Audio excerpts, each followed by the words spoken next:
YouTube, Quinn Wade coming to y'all with that instant basketball analysis on YouTube, obviously on Analysis Playground. We're going to talk about how the Oklahoma City Thunder beat the Houston Rockets 137 to 128. The Thunder win their 50th game, and they only had 11 losses on the season so far. They also 27-4 at home. And then the Houston Rockets are 37-24, 17-14 on the road. The Thunder won the season series 3-1, as the Rockets was only able to beat them once, and that was in the second game that they had went against each other this year. Other than that, the Thunder have been able to beat them. Um, and they actually supposed to play again on the 4th, which is next month. And it wouldn't matter because the Thunder already won 3 games, so they'll still win it 3-2. But the Rockets got another chance to at least show that they can compete with them and put some fear in them before the season is over. I don't know if that's going to work, but it's still something interesting to watch out for. Other than that, the Houston Rockets won the first quarter 31-30. They lost the second quarter in the lead at the end of the second quarter 33-31. Obviously, the Thunder put them away really in the second half, where they won the third quarter 39-27.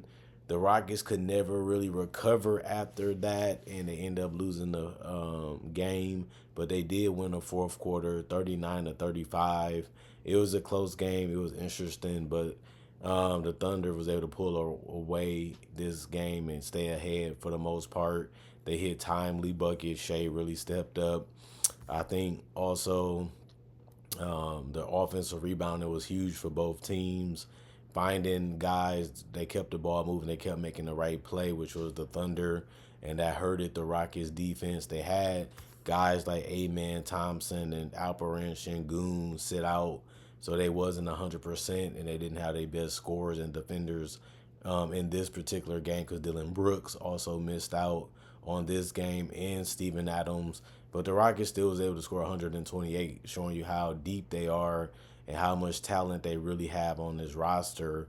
And we might as well talk more about them first because Jamari Smith Jr., as he's starting to get his groove back a little bit, as he started tonight because of the guys sitting out. He was 5 of 14 from the field, 1 of 3 from the three-point line, and no free throws. You would want a little bit more out of him, a little bit more shot making, but he did go with 8 rebounds and 4 offensive rebounds, 1 assist and a block, and he finished with 2 personal fouls and no turnovers. He was a -9 and plus minus with 11 points. Cam Whitmore did a great job tonight scoring the basketball and playing hustle defense.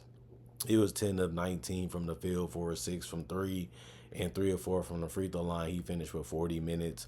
He did get 11 rebounds and 27 points, so 20 and 10 for him. 4 of his rebounds was offensive, 3 assists and 2 steals and 3 blocks. Just really active tonight and really played his game as a difference maker at a high level. 2 personal fouls, and he was a -4 and plus minus. Jock Landale, 3 of 6 from the field. He only was 0-1 from 3. He only played 21 minutes, by the way. So he finished with 3 rebounds, 1 was offensive, 1 assist, 2 turnovers, 3 personal fouls, -11 and plus minus, and 6 points. You want a little bit more out of him because they starting lineup didn't score crazy. But Jalen Green, he started getting hot a little later in the game. He finished 6 of 14 from the field, 1 of 5 from 3, 5 of 6 from the free throw line. He did get 6 rebounds, 4 assists, and 2 steals, 2 turnovers, 3 personal fouls. He was a -3 and plus minus with 18 points. Also, Reed Shepard, he really was knocking down some shots. He finished 10 of 17 from the field, mainly was going perimeter throughout this game, just pulling up threes and getting to the free throw line, where he was 2 of 2 from the free throw line. He was 3 of 7 from 3. He only had 2 rebounds, and he did get 5 assists, and he played 31 minutes, but he also had those 2 steals and a block, and he did have also 3 turnovers and a personal foul. He was a -12, and plus minus was the second scorer on this team to score more than 20 points. Everybody else didn't. Jeff Green, 1 of 2 from the field, 1 of 2 from 3, 4 rebounds, 1 assist, 3 points for him. Jayshawn Tate played 11 minutes. He was 1 of 4 from the field, or 1 from 3. He had 4 rebounds, 2 was offensive, 2 assists, 1 steal, 1 personal foul, -3 and plus minus 2 points. Well, I would just say Dante, he played 19 minutes. He was 4 or 6 from the field, 2 or 3 from the free throw line. He did grab 9 boards, and 4 was offensive in 19 minutes. He also had 1 assist, 2 blocks, 1 turnover, 4 personal foul. He was a +2 and plus minus with 10 points. Jack ended up having 7 minutes played. He was 2 of 2 from the field. It was all threes, 5 and plus minus 6 points. Aaron Holiday hit some threes, and that was mainly the shots that he was taking. Other than that, he made a 2-pointer. He was 5 of 8 from the field. He was 4 of 6 from 3. He did also have a rebound and 2 assists, but he had also a huge amount of turnovers with 5, considering that he only played 19 minutes.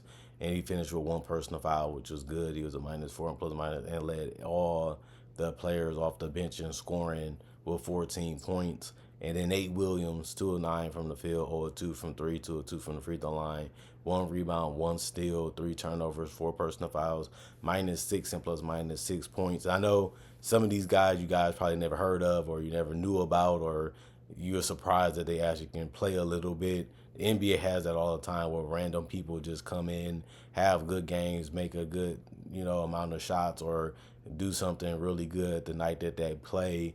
It just, can they consistently do it? Can they get the minutes? Can they show that they're better? And can they shine in the moment that they have to find a way to get a bigger role on the team or on another team? Since the season is almost over, obviously free agent is going to allow them to go somewhere else if they don't play enough or they don't prove enough to the team that already has them. But I think this bench did do good for what they was asked to do in the minutes that they played. It was a good showing from the bench, in my personal opinion. 49 of 101, 48% from the field as a team, 16 of 35, 45% from 3, 14 of 17, 82% from the free throw line, 15 offensive boards as a team, 49 rebounds, 20 assists, 8 steals, 7 blocks, 16 turnovers, and 19, well, I would say 21 personal fouls for them. The Oklahoma City Thunder, Chet Fetch Holmgren, with 4 of 11 from the field. He was 0 of 3 from the three-point line, 3 of 4 from the free throw line, but he still got a double-double, 11 points, 11 rebounds, 3 of them was offensive, 3 assists, 2 steals, 3 blocks, 4 turnovers, 4 personal fouls, +7 and plus minus. You got a lot of the good and a lot of the bad from Chet Holmgren tonight, and it was unfortunate that he couldn't play more better and he couldn't really dominate this Rockets team because they had Jock Landale and no other big that was really scary. But Chet still, did the best he could to help the team out defensively. I think he did a great job there, and he still did clean up those boards, as he was the only guy to get double figures in rebounds in this particular game for either team, really, because you don't really see too many guys getting rebounds besides Cam Whitmore for the Rockets. So they was really the only 2 people that got a double-double in this game with the rebounds. And also, nobody really had a crazy amount of assists in this game for both teams either, just pointing that out. Jalen Williams was 8 of 16 from the field, 4 or 5 from 3, 4 or 6 from the free throw line. He really started getting hot in the second half, which is winning time usually, because that allows you to win the game or put you in the front to have a comfortable lead, so you don't have as much pressure in the fourth quarter, which the Thunder did have a good lead going into there. 3 assists, 1 steal, 1 block, 1 turnover, 3 personal fouls. He was a +13 and plus minus 24 points. Isaiah Hartenstein, 3 or 4 from the field, 2 of 2 from the free throw line, 8 points, 5 rebounds, 1 was offensive, 6 assists, 1 steal, 1 block, 2 turnovers, 4 personal fouls, +8 and plus minus. And then Shea continues to prove that he's possibly the MVP of the season with another 50-point game. He went for 51 points. He was 8 of 30 from the field, 5 of 9 from 3. He was 10 of 10 from the free throw line, leaving no food to go cold tonight. He was just ready to eat the full meal and take what they was giving him at the same time, and they just couldn't stop him, whether he was creating off the dribble, knocking down shots because he was getting open. He was just ready to let that thing fly throughout the entire game. The mid-range was going, the finishing was going. He just had the attack mentality that he needed to be able to help his team get in front of this game and come back from a little bit of a deficit in this game and stay in front the entire game. He was doing it the right way. Like I said, rebounds, 2 of them was offensive, 7 assists, 1 steal, 1 block, 2 turnovers, 1 personal foul. He was a +6 and plus minus. And Dort, he had some big threes in the fourth quarter. He didn't have it going the whole night, but in the fourth quarter he did. He was 4 of 8 from the field, 3 of 7 from 3 by the end of the night. He did have 2 assists and 1 steal and 2 personal fouls. He was a +7 and plus minus. Jalen Williams 1 of 3 from the field, 0 of 3 from the 3-point line, 1 of 1 from the free throw line, 2 rebounds, 1 assist, +5 and plus minus 3 points. Kenrich Williams, 3 of 6 from the field, 1 of 1 from 3, 7 rebounds, 5 of them was offensive, 2 assists, 1 turnover, 2 personal foul, +5 and plus minus 7 points. Alex Caruso played 5 minutes, 0 of 1 from the field, 3 rebounds, 1 assist, 1 steal, -9 and plus minus. Aaron Wiggins continues to have a good night off the bench. He was 3 of 9 from the field, 2 of 5 from 3, 7 rebounds for him. 2 of them was offensive, 2 assists, 1 steal, 2 turnovers, 1 personal foul, -3 and plus minus 8 points. And Kaysen Wallace, 4 of 9 from the field, 2 of 5 from 3, 4 of 4 from the free throw line, 5 rebounds, 1 of them was offensive, 4 assists, 3 steals, 1 turnover, 1 personal foul, +6 and plus minus. He was the only player that got in double figures off the bench for the Oklahoma City Thunder with 14 points. Gotta love it. He hit some spot up threes, also got to the basket, also was able to keep the ball moving and passing it to the right guys if he didn't have a shot that he wanted. Played some defense. That's all you can really ask them to do. I think the bench really did a good job of buying into that the entire game, even when they came in, and encouraging the starters to continue to do the same thing. And the starters did a great job because all of them had at least a steal or more, and majority of them did have a block or more. Just showing you how this two-way play of this team makes them one of the toughest teams to beat, and it's been that way the whole season. And they continue to show that against anybody. But, well, they could have took it a little easier. No A-Man, no Şengün, no Dylan Brooks. No, we're going to go out there and treat this team like they had everybody healthy and just go out there and beat them and show them that we're better and show them that we want this game regardless who's on the court. And that's why they have a championship mentality. That's why they're known as a favorite to go to the NBA Finals in the Western Conference. And they're really the only favorite that people feel can get there. And it's the majority of people feeling that way. You got to give love to this Thunder team, man. They do a lot of things right. They got a lot of things figured out. They play the right way, too. And they have a guy that's virtually unstoppable offensively that they can always ride on and rely on to get them to the promised land and deliver. And he has done that last year and this year. You can say the last 3 years if you really wanted to. But had a little bit of problems in the playoffs. That's why we have to think about it a little bit. But once he get over those playoff demons, he will be straight. He will be good, and he might just be a legend before 30, like guys like Giannis and Jokic have already done too. And he'll just be adding his name to that because they already got it done. Playoffs is where the legends are born. That's when your history and your legacy is made, and you can make it your reality this year, Shea, by continuing to ball out like you did in the regular season and playing hard defense and showing your teammates this is what we have to do to be able to beat the best in the world. We're doing it consistently. Now we got to do it when it matters most, and that's the playoffs. And that's the only question that the Thunder has to answer. Are they good enough to win the championship, and are they the best team in the NBA? They've been proving that they're in that conversation, but they also got to do it in the postseason.